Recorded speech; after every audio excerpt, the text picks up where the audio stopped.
It's Talk Funny, a podcast by Mark Bailey and other comics from all over. We ended up in Japan because we wanted to see where all of the world's mayonnaise supply goes. The Talk Funny podcast from Nagoyaradio.com and Nagoyacomedy. Here's Mark Bailey. Welcome to another edition of Talk Funny. I'm Mark Bailey. We're here with Steve Howard. Welcome back. Hello.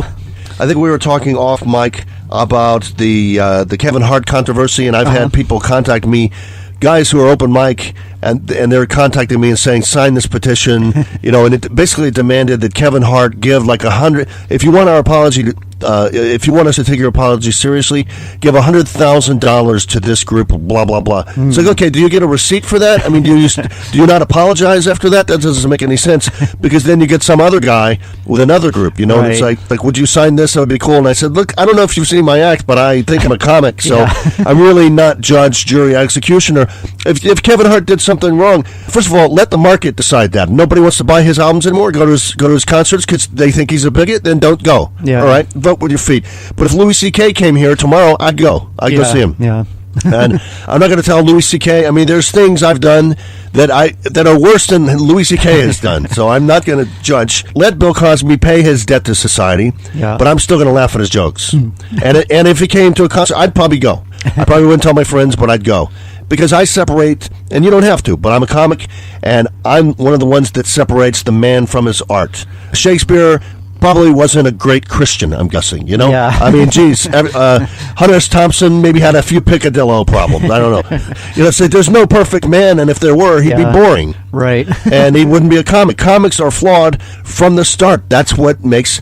You have a flaw. It's basically a piece of sand, and that's how you make the pearl. The pearl is the comedy.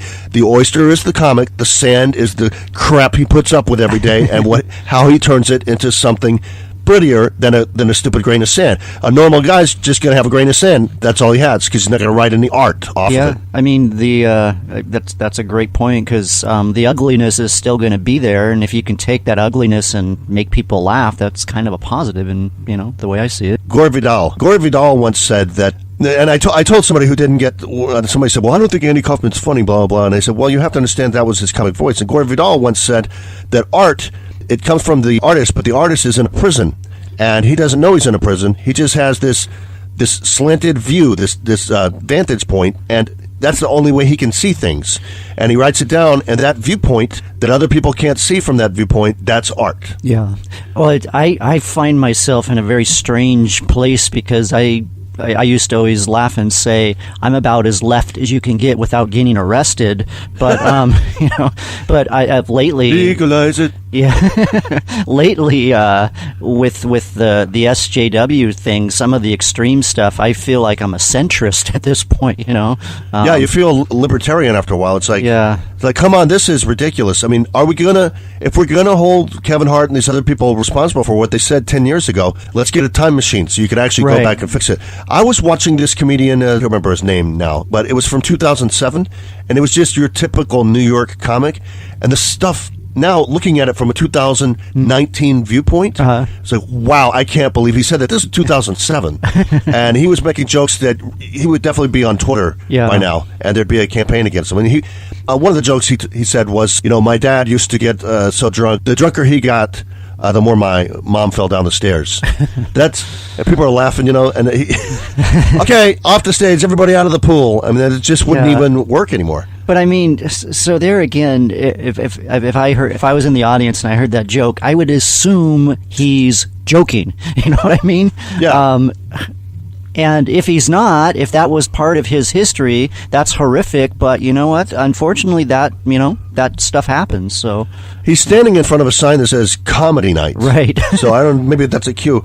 Yeah. This will segue pretty well, actually. I was thinking about the different ways that comics write and the way I write things, and recently I've been trying to mentor some of the couple of open mic guys. They've been asking me for advice. Yeah. And one of the mistakes that a beginning open micer or a beginning comic makes is, open up the newspaper or you walk around and you try to find something funny. Mm-hmm. Well, it's not going to be funny. It's going to be something that annoys you. Right. It's going to be something that gives you a question. And your question from your question, you can make that funny. Or it'll be something this is screwed up. Isn't this backwards? Yep. But it's not going to walk around going, oh, that's funny. If it was funny, it's already, as they say with economics, it's already factored into the market, and everybody thinks that's funny. It's like, that's why you can't keep making a career out of Trump jokes. Right. All you have to do is say what he said. That's hilarious. Yeah. You don't need any writing on that, you know. And it's gotten so bad. Don't forget your train of thought that you're going to say. But it's gotten so bad that I opened up the Japan Times online, and I'm not sure if I'm looking at the Rising Wasabi or the Japan Times with the same headlines. And we want to give a shout out to Rising Wasabi. They're like the Onion of Japan, and I don't know how they get their stuff, but it's dead on. Their headlines are funny. What were you going to? Oh, I was just your point about something that basically makes you mad, but you find a way to turn it into something funny. The whole what's her name? The Kondo, that she wrote the book about how to Marie Kondo, how to minimalize your life, and there was a meme going around about, she says you should only have 30 books. You know, you should only ever have 30 books. I'm like, I'm a writer. I haven't had less than 100 books since I was 2 years old. Well, if you live in Tokyo in a 1 square inch apartment, you can only afford you can only have 30 books. Yeah. But I was like, I looked at a couple of those things on Netflix. I'm like, why is she so amazing? She came from a tiny little flat, and she goes to the U.S. to these giant 6-room houses and helps people throw stuff out. Right. What's so hard about that? I mean, if I don't have room for this, I'm not going to let you keep it, you know? Isn't that actually an advertisement for the American dream? It's like, look at how much crap. We have so much crap, it takes our whole life, to get rid of it. But it's, 30 books. Yeah, I mean, I that was just a great example for me, because I saw that and I ended up writing like a 7-minute bit just based on that, and it was essentially a rant that I made funny, you know. Yeah, so I think that's probably back to the vantage point. It's like you have to find your comic voice, you know, and so there's one of the typical comic voice arrangements is either you're a crazy guy in a normal world or skewed guy in a normal world, or the world is skewed and you're normal. And I think I do the latter more.